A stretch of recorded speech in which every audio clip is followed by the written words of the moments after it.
ایک بار درود پاک پڑھ کے کمنٹس میں اللہ لکھتے ہیں۔ اسلام کی تاریخ انتہائی دردناک ہے۔ حضرت مولا کائنات رضی اللہ تعالی عنہ کو ابن ملجم نامی بدبخت نے جو ہے وہ تلوار کا وار کر کے جو زہر میں بجھی ہوئی تھی شہید کیا ہے۔ تو یہ بغض اور دشمنی رکھنے والے لوگ تھے جو زمانے میں موجود تھے۔ ایک طرف ایسے تھے جو الہ اور معبود کہتے تھے، اور آپ جانتے ہیں کہ حضرت علی المرتضیٰ رضی اللہ تعالی عنہ کی قبر لوگوں کی نظر سے چھپا کے بنائی گئی، اس ڈر سے کہ لوگ آپ کی قبر کو اکھیڑ نہ دیں، کیونکہ خارجی اس قدر جو ہے وہ زور آور ہو گئے ہوئے تھے۔ اسلام کی تاریخ دردناک ہے۔ حضور علیہ السلام فرماتے ہیں جتنے دکھ مجھے دیے گئے کسی کو نہیں دیے گئے، کسی نبی کو نہیں پہنچے۔ حضرت صدیق اکبر رضی اللہ تعالیٰ عنہ کی 2 سال 2 ماہ 8 دن دور خلافت آپ کا زمانہ دیکھیں، ٹکنے نہیں دیا گیا، سازشیں، مصائب، اعلان۔ حضرت سیدنا عمر رضی اللہ تعالیٰ عنہ کو شہید کیا گیا۔ حضرت عثمان غنی رضی اللہ تعالیٰ عنہ پہ 40 دن پانی بند رکھا گیا اور پھر انہیں شہید کیا گیا۔ حضرت مولا کائنات شہید کیے گئے۔ حضرت امام حسن کو زہر دیا گیا۔ حضرت امام حسین کو بچوں کے سامنے ذبح کر دیا گیا۔ حضرت امام اعظم ابو حنیفہ کی وفات جیل میں ہوئی ہے۔ امام احمد بن حنبل کے بدن پہ اتنے کوڑوں کے نشان تھے کہ جب قمیض اٹھاتے تھے تو ہر جگہ کوڑوں کے نشان ہی نظر آتے۔ امام مالک کو مدینے کی گلیوں میں گدھے کے اوپر بٹھا کے کالا منہ کر کے وقت کے حاکم نے پھرایا۔ حضرت مجدد الفسانی علیہ رحمہ کو گوالیار کے قلعے میں جو ہے وہ قید کیا گیا۔ علامہ فضل حق خیر آبادی کو جزیرہ انڈمان کالے پانیوں کی سزا دی گئی۔ اہل حق کی تاریخ دیکھیں، دردناک تاریخ ہے۔ آج بھی کابل میں، کندھار میں، قلعہ جنگی میں، دشت لیلہ میں، تورا بورا میں، تکریت میں، موصل میں، بغداد میں، کشمیر میں، غزہ میں، یہاں برما میں دیکھو کون سی قیامت نہیں توڑی جا رہی۔ ہمارے ساتھ ماضی دیکھیں تو ہمیں بغداد کی وہ دردناک کہانی سامنے آتی ہے جب انسانی کھوپڑیوں کا مینار تعمیر کیا جا رہا ہے، اور منگول سردار نے اپنی فوج کو حکم دیا تھا کہ جو کسی مسلمان کا سر نہیں لائے گا اس کا سر کاٹ کے اس مینار پہ لگائیں گے۔ پھر لوگ پیسے لے کے پھرتے تھے کہ مسلمان کا پتہ دے اور اس کی کھوپڑی کاٹی جائے۔ کچھ لوگ جان چھپانے کے لیے تہہ خانوں میں گھس گئے۔ پھر دجلہ کا بند توڑا گیا، 1.25 لاکھ لاشیں ہم نے تہہ خانوں سے نکالی تھی۔ اندلس کی تاریخ پڑھیں، ہمارے ساتھ جو قیامت توڑی گئی۔ مصر کے اندر 30,000 فاطمی وہ شہید کیے گئے۔ غریب و سادہ و رنگی ہے داستان حرم، نہایت اس کی حسین اور ابتدا ہے اسماعیل۔ یہ اسلام کی تاریخی درد سے، خون سے بھری پڑی ہے۔ تو حضرت مولا کائنات سیدنا علی المرتضیٰ رضی اللہ تعالی عنہ کو اس وقت اگر خدا کہنے والے بدبخت تھے تو ان کو شہید کرنے والے، اور اس ڈر سے کہ ان کی قبر کو کھیڑ نہ دیا جائے، خارجی اتنے زور آور ہیں تو ان کو جو ہے وہ لوگوں کی نظروں سے چھپا کر کے جو ہے وہ رکھا گیا۔ اور ایک دور وہ بھی آیا کہ ممبروں پہ بیٹھ کے مولا علی کو گالیاں دی جاتی تھی۔ یہ تاریخ میں یہ دور بھی آیا۔ آپ پڑھیں تاریخ، بنو امیہ کا ایسا دور بھی دنیا نے دیکھا ہے۔ اسی لیے حضور نے فرمایا تھا من سب علی فقد سبنی، جس نے میرے علی کو گالی دی اس نے مجھے گالی دی۔ اور لوگوں نے ممبروں پہ بیٹھ کے باقاعدہ حکومت کی طرف سے یہ جو ہے وہ قانون تھا کہ تمہارا خطبہ مکمل نہیں ہوگا جب تک علی کو گالی نہیں دو گے۔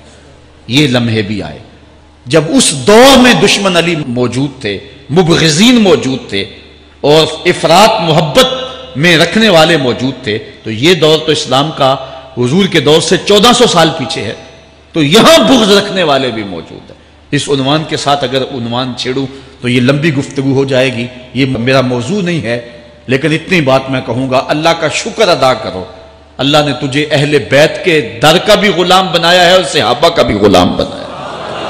کچھ لوگ صحابہ کا نام لے کے اہل بیت کو برا کہتے ہیں، کچھ اہل بیت کا نام لے کے صحابہ کے خلاف بکواس کرتے ہیں۔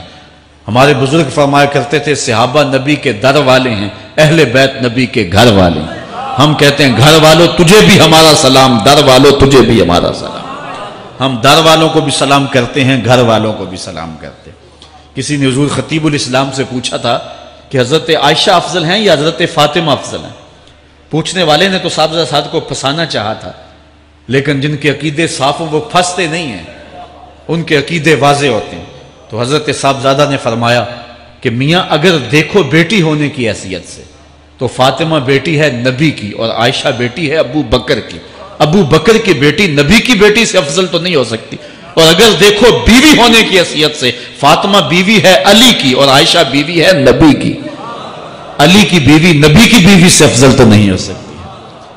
تو یہ اپنے عقیدے کو واضح کر دیا. اللہ آپ کو سلامت رکھے اور حق کی راہوں کا مسافر رکھے. آج کا عنوان ہے حضرت مولا کائنات کے اقوال حکمت، ان کی زندگی کا نچوڑ.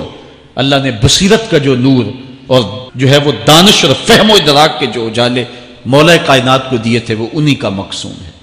ایک ایک بات سے نور نکلتا ہے اور اللہ قرآن میں فرماتا ہے جس کو حکمت عطا کر دی گئی اس کو خیر کثیر عطا کر دیا گیا. حکمت وہ اس بات کو کہتے ہیں کہ جس کو لوگ نقل کریں اور جس سے فائدہ حاصل ہو. حضرت مولا کائنات کی باتوں کو لوگوں نے لکھا، یاد کیا اور آگے منتقل کیا. آج سارا دن اور گزشتہ شب حضرت مولا کائنات کے بہت سارے فرامین کو پڑھا ہے، سینکڑوں کے اعتبار سے مختلف کتب سے کھنگالا ہے. اور جس طرح وہ ایک مکھی شہد نچوڑتی ہے کہ ایک ایک پھول پہ بیٹھ کر کے رس تیار کرتی ہے، ایک شہد آپ کے لیے تیار کیا ہے اور آج کی مجلس میں آپ کی نظر کرنا چاہ رہا ہوں. اور دیکھیے کہ مولا کائنات حکمت کے کیسے دروازے ہیں. اسی لیے حضور نے فرمایا آنا دار الحکمت و علی بابھا، آنا مدینۃ العلم و علی بابھا. میں حکمت کا گھر ہوں، علی دروازہ ہے. میں حکمت کا شہر ہوں، علی اس کا دروازہ ہے. تو شریف لوگ شہر میں دروازے کے راستے ہی جایا کرتے ہیں. دیواریں پھلانگ کر کے جانا شریف لوگوں کا شیوا نہیں ہوتا ہے. علم کی خیرات لینی ہے تو مولا علی کی دہلیز پہ آنا ہوگا.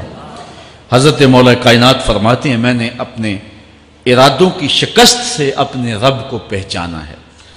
جو میں منصوبہ بندی کرتا ہوں نتیجہ یہ نکلے گا، میرا خیال ہوتا ہے یہ ہوگا، لیکن ایسا نہیں ہوتا. ہوتا وہ ہے جو رب کو منظور ہوتا. اس لیے میں اپنے ارادوں کی شکست سے اپنے رب کو پہچانا ہے. حضرت مولا کائنات زندگی گزارنے کا ڈھب، اسلوب اور طریقہ بتا رہے ہیں.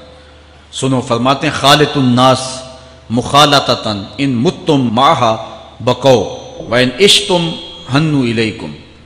لوگوں کے ساتھ ایسی زندگی گزارو کہ اگر تم مر جاؤ تو لوگ روئیں کہ کوئی قیمتی متاع کھو گئی، اور اگر تم زندہ رہو تو لوگ تمہاری صحبت کے مشتاق رہیں، تمہاری مجلس میں بیٹھنے اور تمہارے پاس آنے کی آرزو اپنے سینے میں رہیں. مرو تو زمانہ تڑپے، تمہاری موت پہ لوگوں کے سینے میں دل دہل جائے، اور جیو تو لوگ تمہاری خدمت میں حاضر ہونا اپنے لیے ایک سعادت مندی سمجھے. مولا کائنات رضی اللہ تعالی عنہ دشمن پر طاقت پانے والے کے لیے ایک نصیحت کرتے ہیں.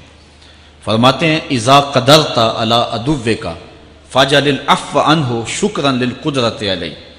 جب تو دشمن پر غالب آ جائے تو دشمن پر غالب آنے کا شکریہ کیا ادا کرنا ہے. دشمن ایک بہت بڑی مصیبت ہے، لیکن دشمن زیر دام آ گیا اور وہ تیرے قابو میں آ گیا اور اس کا سر تیرے پاؤں تلے ہے.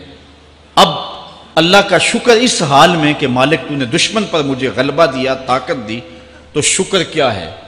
تو حضرت مولا کائنات فرماتے ہیں دشمن پر غالب آنے کا شکریہ یہ ہے کہ دشمن کو معاف کر دو. یہ بڑے لوگوں کا شیوا ہوتا ہے. جب دشمن قابو آ جائے تو پھر اس سے درگزر کرنا، یہ اللہ تعالیٰ کا شکر ادا کرنا ہے. یہ اللہ تعالیٰ جل شانہ کی اس کرم نوازی کا شکریہ ادا کرنا ہے. زہد کیا ہے؟ حضرت مولا کائنات رضی اللہ تعالی عنہ کا ایک 4 لفظی فرمان سنیے اور زہد کی تعریف کتنی خوبصورتی کے ساتھ کی. فرمانے لگے افضل الزہد اخفاء الزہد. بہترین زہد یہ ہے کہ زہد کو پوشیدہ رکھا جائے. بہترین زہد یہ ہے کہ زہد کو پوشیدہ رکھا جائے. ہم تو اپنی عبادتوں، اپنی نیکیوں، اپنی سماجی خدمات کے اشتہار چھپواتے ہیں نا. وہ کسی زمانے میں ہم سنتے تھے نیکی کر دریا میں ڈال، اور اب کہتے ہیں نیکی کر اخبار میں ڈال. یہاں زہد، ترک دنیا، اللہ تعالیٰ کی عبادت کا جو ذوق بندے کو نصیب ہوتا ہے، وہ بہترین اور افضل زہد کیا ہے؟ کہا زہد کو پوشیدہ رکھنا یہ افضل زہد ہے. حضرت مولا کائنات کا ایک اور فرمان سنیے اشرف الغنا ترک المنا. بہترین دولت مندی کیا ہے؟ جس کے پاس مربے زیادہ ہیں، جس کے پلازے زیادہ ہیں، جس کا بینک بیلنس زیادہ ہے، جس کے پاس جو ہے وہ بہت ساری دولتیں ہیں، سونا اور چاندی کے انبار ہیں، کون سب سے زیادہ دولت مند ہے؟ افضل دولت مندی کیا ہے؟ تو حضرت مولا کائنات فرماتے ہیں کہ افضل دولت مندی یہ ہے کہ آرزویں ترک کر دی جائیں، ورنہ کھرب پتی بھی بندہ ہوگا تو اس کو چین نہیں آئے گا، قرار نہیں آئے گا، حل من مزید اس کی تباہ میں ہوگا، چونکہ آنکھیں نہیں رجتی، پیٹ بھر جاتا ہے، آنکھیں نہیں بھرتی۔ کوزائے چشم حریصاں پر نشد، تا صدف کانے نشد پر در نشد۔ اس لیے حضرت مولا کائنات فرماتے ہیں بہترین غنا اور دولت مندی کیا ہے کہ بندے کی آرزویں ختم ہو جائیں۔ اقبال کہتا ہے تیری دعا ہے کہ ہو میری آرزو پوری، تیری دعا ہے کہ ہو میری آرزو پوری، میری دعا ہے کہ تیری آرزو بدل جائے، میری دعا ہے کہ تیری آرزو بدل جائے۔ تو یہ بہترین غنا ہے کہ بندے کی آرزویں مختصر ہو جائیں، ورنہ انسان جس حالت میں بھی ہو وہاں مطمئن نہیں ہوتا۔ کروڑ پتی ارب پتی کو دیکھتا ہے، ارب پتی کھرب پتی کو دیکھتا ہے، کھرب پتی اپنے سے آگے دیکھتا ہے۔ اس لیے جب آرزویں مختصر ہوں گی تو بندہ جس حالت پہ بھی ہوگا راضی ہوگا، اور بندہ اپنی حالت پہ راضی ہو جائے تو یہ اللہ کی رضا کا سبب ہے۔ حضرت مولا کائنات کا ہی ایک قول ہے جو اللہ کے عطا کردہ تھوڑے رزق پہ راضی ہو گیا، اللہ تعالیٰ قیامت کے دن اس کے تھوڑے عملوں پہ راضی ہو جائے۔ یہ اللہ کی کرم نوازیوں کے رنگ ہیں۔ حضرت مولا کائنات کی ایک اور حکمت آمیز بات سنیں، فرما رہے ہیں سیئات تسوء کا خیر عند اللہ من حسنۃ توجب کا، وہ برائی جو تجھ کو پریشان کر دے، دکھی کر دے، اذیت میں مبتلا کر دے، وہ گناہ جو تیرے ضمیر پہ بوجھ بن جائے، تو اپنے آپ کو حقیر سمجھنے لگ جائے، چھوٹا سمجھنے لگ جائے، گناہگار سمجھنے لگ جائے، جس برائی سے تجھے دکھ پہنچے وہ اس نیکی سے بہت اچھا ہے وہ تیرا برائی کرنا جو تجھے تکبر میں مبتلا کر دے۔ جس نیکی سے تو متکبر ہو جائے، انسان کو انسان نہ سمجھے، مخلوق کو کیڑے مکوڑے سمجھے، اپنے سجدوں پہ ناز کرے، ان سجدوں سے وہ برائی بہتر ہے جو تیرے اندر عجز پیدا کر دے، تیرے اندر نرمی پیدا کر دے، تیرے اندر جو ہے وہ ایک رقت پیدا کر دے، وہ برائی جو ہے وہ اس نیکی سے بہتر ہے۔ حضرت مولا کائنات کا ایک اور فرمان دیکھیے، لا غنا کل عقل ولا فقر کل جہل ولا میراث کل ادب ولا ظہیر کل مشاورہ۔ کتنی خوبصورت باتیں ارشاد فرمائیں۔ فرمایا عقل جیسی دولت کوئی نہیں، عقل جیسی دولت کوئی نہیں ہے، اور جہالت جیسی غربت کوئی نہیں۔ جو شخص جاہل ہے وہ کروڑوں میں بھی کھیلتا ہے تو وہ غریب ہے۔ اللہ نے عقل کا چراغ دیا ہے تو اس کے پاس دولت نہیں بھی ہے تو عقل بہت بڑی دولت ہے۔ تیسری بات ولا میراث کل ادب، اور ادب جیسی وراثت کوئی نہیں۔ ایک بندے کو ادب کی دولت مل گئی تو اس کو سب کچھ مل گیا۔ آج جس دور میں ہم جی رہے ہیں اس دور میں ہم سے ادب چھینا جا رہا ہے، بڑی باریک سازشیں ہو رہی ہیں، آنکھوں سے حیا نکالا جا رہا ہے، بوڑھوں کا، بزرگوں کا۔ یہ ماہ رمضان کا کتنا حیا ہوا کرتا تھا، اگر کوئی بدقسمتی سے روزہ نہیں رکھتا تھا تو وہ سامنے کبھی کھاتا ہی نہیں تھا، اسے رمضان کا حیا مارتا تھا۔ لیکن آج لوگ کھلے بندوں نہیں کھا رہے، حیا ہی اڑ گیا آنکھوں سے۔ اس طرح اہل بیت کا حیا آنکھوں سے نکل گیا، اصحاب رسول کا حیا آنکھوں سے نکل گیا، نبی کا حیا لوگوں کی آنکھوں میں نہیں رہا۔ بے ادبی کو فروغ ہے، اور نبی کے بارے میں ایسی ڈٹائی سے بات کرتے ہیں جس طرح عام آدمی ہو گئے۔ یہ بے حیائی کا اور بے ادبی کا دور ہے، جبکہ ادب ایک بہترین وراثت ہے۔ اگر آپ مجھے پوچھیں کہ دین کیا ہے، ایک تو ہے کہ 3 گھنٹے کا واز کیا جائے کہ دین یہ ہے، اور ایک ہے کہ 2 لفظوں کے اندر بتایا جائے دین کیا ہے۔ تو اگر 2 لفظوں میں بتانا چاہوں تو اقبال کا لہجہ ادھار لینا پڑے گا۔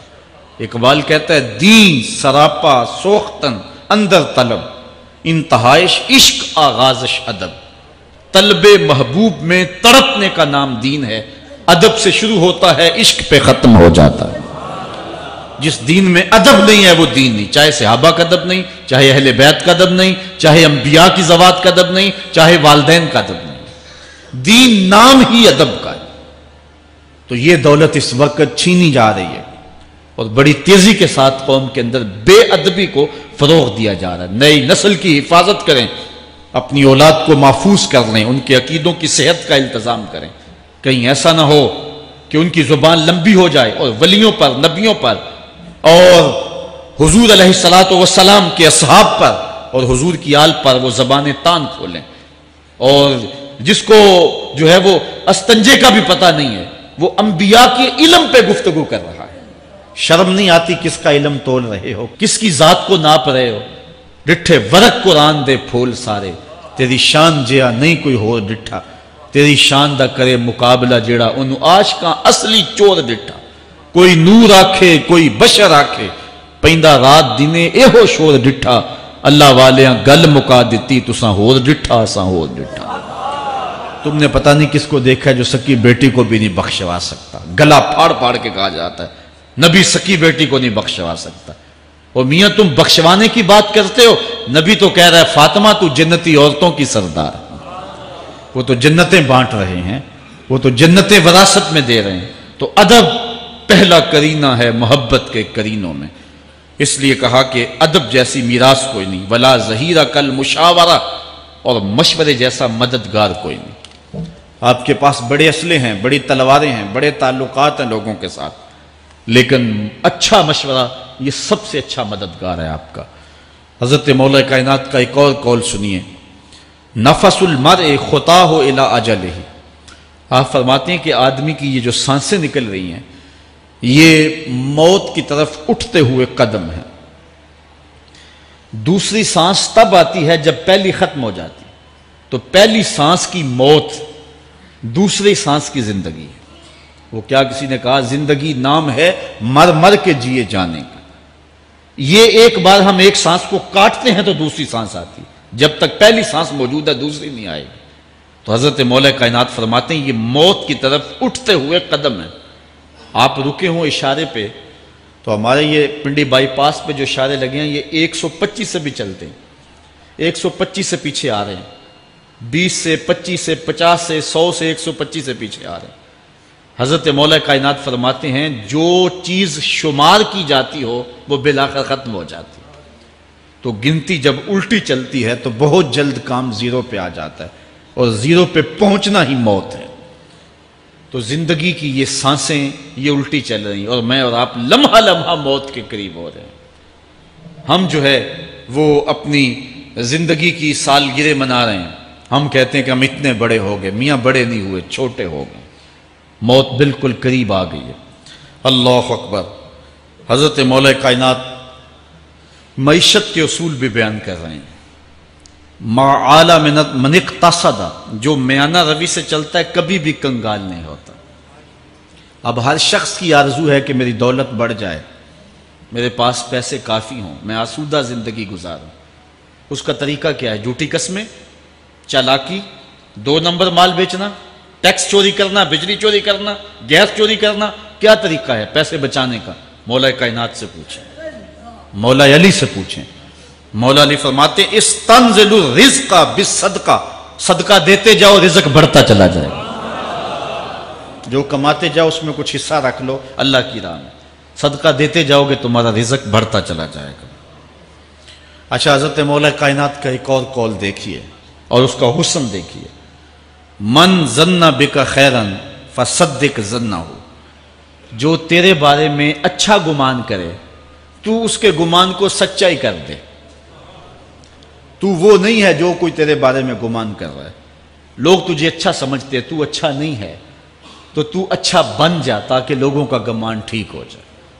اعلی حضرت عظیم البرکت امام احمد رضا خان فاضل بریلوی علیہ رحمہ، آپ کے بارے میں لوگوں کا گمان تھا کہ حافظ قرآن ہیں، آپ حافظ نہیں تھے، تو آپ کے بارے میں یہ گمان پیدا ہو گیا کہ یہ حافظ ہیں۔ تو رمضان کا موسم آیا تو کسی نے کہا حضرت اس مرتبہ آپ ہی سنا دیں، تو اعلیٰ حضرت نے سوچا یہ میرے بارے میں اچھا گمان کرتے ہیں، چلو حافظ بانے جاتے ہیں۔ اعلیٰ حضرت نے قرآن 1 مہینے میں حفظ کیا ہے، دن کو پڑھتے تھے، شام کو سنا دیتے تھے کہ جو لوگوں کا گمان ہے میں اس کے مطابق ہی ہو جاؤں۔ اچھا گمان کی کہانی سنیے، صحیح حدیث میں آتا ہے اور حدیث قدسی ہے، رب کہتا ہے میرا بندہ میرے بارے جو گمان کرتا ہے میں ایسے ہی ملوں گا۔ اس لیے اپنے رب کے بارے میں اچھا گمان کرنا چاہیے کہ ہمارا رب ہمیں معاف کر دے گا اور ہمارے گناہوں سے درگزر فرمائے گا۔ حضرت مولا کائنات کا ایک اور حکمت آمیز جملہ سماعت کیجئے، من عظم صغار المصائب ابتلاہ اللہ بکبارہا۔ چھوٹی سی مصیبت آ جائے جو بندہ واویلا شروع کر دے، مصیبت آ گئی، چھوٹی سی بیماری آئے تو شور کرے، چھوٹی سی مصیبت آئے تو شور کرے، اللہ اس کو پھر بڑی مصیبت میں مبتلا کر دیتا۔ جہاں ضرورت نہیں ہے وہاں اظہار کی کیا ضرورت؟ بیماری ہے تو ڈاکٹر کو بتاؤ، بندے کو بتانے کا کیا فائدہ ہے؟ ہمارے ایک دوست ہیں کہ وہ کہتے ہیں کہ پہلے اگر کسی سے پوچھتے تھے نا کہ کیا حال ہے تو وہ کہتا تھا شکر ہے، اور آج کسی سے پوچھے تو وہ کہتا ہے شوگر ہے۔ یعنی اللہ تعالیٰ جل شانہ نے اگر تمہیں کسی ابتلا میں مبتلا کر دیا ہے تو اس کا شور، اس کا واویلا نہ کرو۔ جو چھوٹی مصیبت پر واویلا کرے گا اللہ پھر اس کو بڑی مصیبت میں مبتلا کر دے گا۔ حضرت مولا کائنات کا ایک اور حکمت آمیز جملہ سماعت کیجئے۔ آپ فرماتے ہیں زندگی گزارنے کا گر اور طریقہ، فرماتے ہیں عظم الخالق عندک یصغر المخلوق فی عینک۔ اگر تیری نظر میں خالق بڑا ہوگا تو پھر مخلوق چھوٹی ہو جائے۔ اگر اللہ کی عظمت کا تجھے لحاظ ہے کہ وہ بہت عظیم ہے تو پھر مخلوق کی پرواہ نہیں ہوگی۔ حضرت مولا کائنات رضی اللہ تعالیٰ عنہ فرماتے ہیں کہ ایک باندی کے ہاتھ کے اندر خنزیر کی انتڑیاں ہوں، میں دنیا کو اتنی نظر سے بھی نہیں دیکھتا۔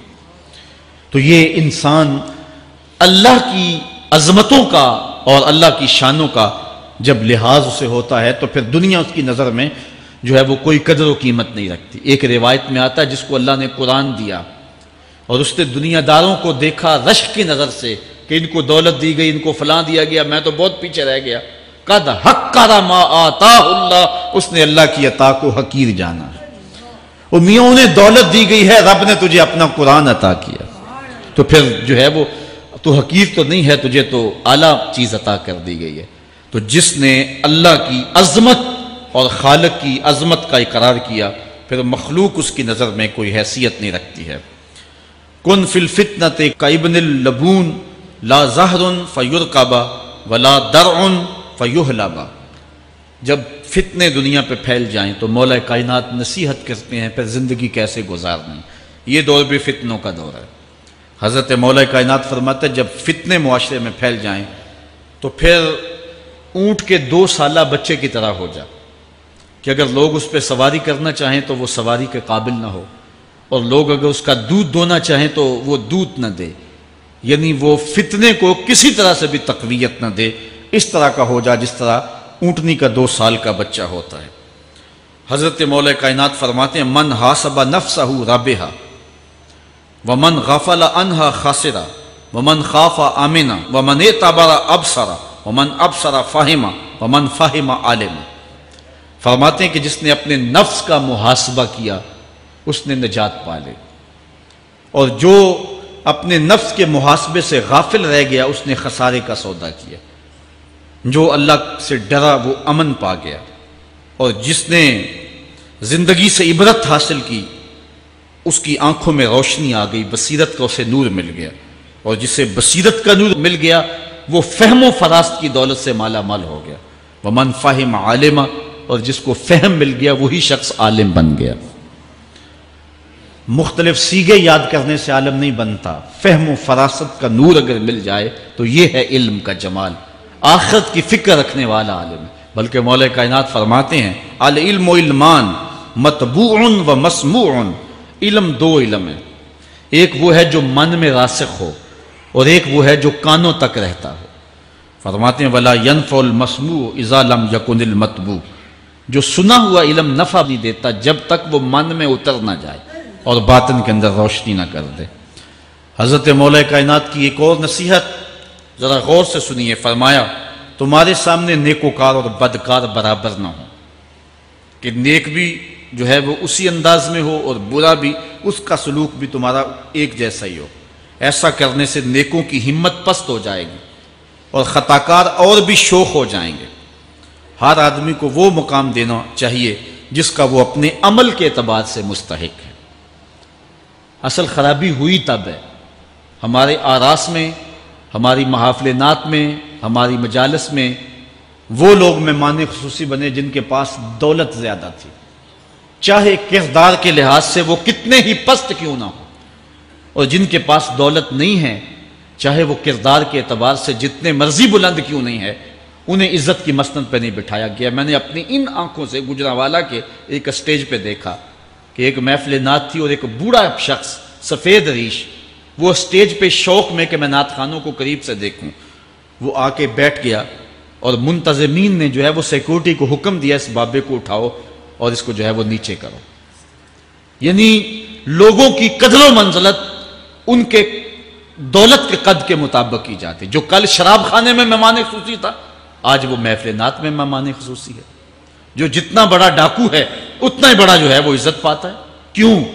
دین میں تو عزت ان کو ہونی چاہیے جو دیندار، ان اکرمکم عند اللہ اتقاکم، جو سب سے زیادہ متقی ہوگا اللہ کے نزدیک وہی عزت والا ہوگا۔ تو ایک بندے کو دنیا میں بھی عزت ہے اور مصلی اور محراب اور جو ہے وہ عرس اور پیر خانے میں بھی اس کو عزت ہے، تو پھر یہ حوصلہ شکنی ہے تقوی والوں کی۔ حضرت مولا کائنات فرماتے ہیں اور خطا کار اور بھی شوق ہو جائے گا، بلکہ ہم نے جو انداز اختیار کیا ہوا ہے، ایک شعر پڑھتے ہیں ہمارے نعت خاں کہ چلو دربار نبی میں چلیں، کھوٹے سکے بھی جہاں پہ چلتے ہیں، اور پھر جو ہے وہ سارے لوگ نوٹ پھینک رہے ہوتے ہیں، شرابی بھی نوٹ پھینک رہا ہے، جوا کھیلنے والا بھی پھینک رہا ہے، جس نے رشوت سے پیسے کمائے وہ بھی پھینک رہے ہیں اور خوش ہو رہے ہیں کہ کھوٹے سکے بھی وہاں چلتے ہیں، جبکہ ان اللہ طیب ولا یقبل الا الطیب، حدیث میں آتا ہے اللہ فرماتا ہے کہ اللہ طیب ہے اور پاکیزہ کے علاوہ قبول ہی نہیں کرتا۔ من غش فلیس منا، جو ملاوٹ کرے وہ ہم سے نہیں ہے، اور یہاں کھوٹے سکے بھی چلائے جا رہے ہیں، اور پھر جتنے بھی کھوٹے سکے ہیں وہ نوٹ پھینک رہے اور ایسے ایسے پھینک رہے اور خوش ہو رہے ہیں کہ یہ تو کچھ بھی نہیں ہے، حرام سے کمائے حلال طریقے سے کمائے جس طریقے سے کمائے کوئی فرق نہیں پڑتا۔ نہیں، حضرت مولا کائنات نے زندگی کے گر سکھائے، فرماتے ہیں کہ نیکوکار اور بدکار تمہاری نظروں میں برابر نہ ہوں، ایسا کرنے سے نیکوں کی ہمت پست ہو جائے گی اور خطا کار اور بھی شوق اور گناہ میں دلیر ہو جائیں گے۔ ہر آدمی کو وہ مقام دو جو عمل کے اعتبار سے اس کا مقام بنتا ہے، لیکن اس دور کے اندر تو جو حال ہو گیا ہے، بلکہ حضرت مولا کائنات اس بات کو پہلے بھام کے ارشاد فرمایا، لوگوں کا عجیب حال ہے، بدکاری کو اعلیٰ نسب کا نشان سمجھتے ہیں اور پاک دامنی کو تعجب خیال کرتے ہیں، گویا اسلام کے لباس کو الٹا پہن لیا ہے لوگوں نے، جو رخ سیدھا ہونا چاہیے تھا اس کو الٹا کر دیا، جو الٹا ہونا چاہیے اس کو سیدھا کر دیا۔ حضرت مولا کائنات کا ایک اور قول بھی سنیے، تھوڑا سا شک بھی دین بگاڑ دیتا ہے، دین کے اندر شک نہیں کرنا چاہیے، دین جو ہے وہ یقین کا نام ہے۔ علامہ اقبال نے ایک بڑی خوبصورت اس وقت بات کہی تھی جب شکوک جنم لے رہے تھے کہ سن ہے تہذیب حاضر کے غلام، غلامی سے بدتر ہے بے یقینی، غلامی سے بدتر ہے بے یقینی۔ آج بے یقینی پھیلا دی گئی ہے معاشرے کے اندر، اور قوم جو ہے وہ بالکل جو ہے وہ یقین کی اس دولت پہ جو ہے وہ قانے نہیں ہے۔ اور فرمایا مولا کائنات نے تھوڑا سا شک بھی دین بگاڑ دیتا ہے، اور پھر دوسرا قول بھی سنیے، تھوڑی سی دنیا بھی آخرت برباد کر دیتے۔ یہاں دنیا سے مراد کیا ہے؟ دولت، کاروبار نہیں، چیز دنیا از خدا غافل بدن۔ مرشد اقبال رومی کہتے ہیں دنیا کیا ہے؟ خدا سے غافل ہونا۔ خدا سے غافل جو شے کر دے، وہ دولت ہو، وہ کاروبار ہو، وہ بیوی ہو، وہ بچے ہوں، وہ دنیا ہے، اور دنیا تھوڑی بھی ہو آخرت کی بربادی کا سبب ہے۔ حضرت مولا کائنات فرماتے ہیں پرہیزگاری کے سوا علم درست نہیں ہوتا، اور طمع کی موجودگی میں دین سلامت نہیں رہ سکتا۔ اگر میرے اندر لالچ ہے تو میں یہاں ممبر پہ بیٹھ کے حق نہیں بول سکتا، اگر میرے اندر لالچ ہے تو میں اسمبلی میں بیٹھ کے حق نہیں بول سکتا۔ جب طمع ہو تو پھر دین سلامت نہیں رہتا، اور جب طمع نہ ہو تو بندہ سولی پہ چڑھ کے بھی حق ہی بولتا ہے۔ دوواں گلاں وچوں 10 درویشا، میرے حضور کی بالعالم فرماتے ہیں دوواں گلاں وچوں 10 درویشا، تینوں کیڑی گل کو بھولی، عالم اوپر ممبر بولے عاشق اوپر سولی۔ جب تک تھوڑی طمع بھی انسان کے اندر ہے تو تو بندہ پھر اس کا دین سلامت نہیں رہ سکتا.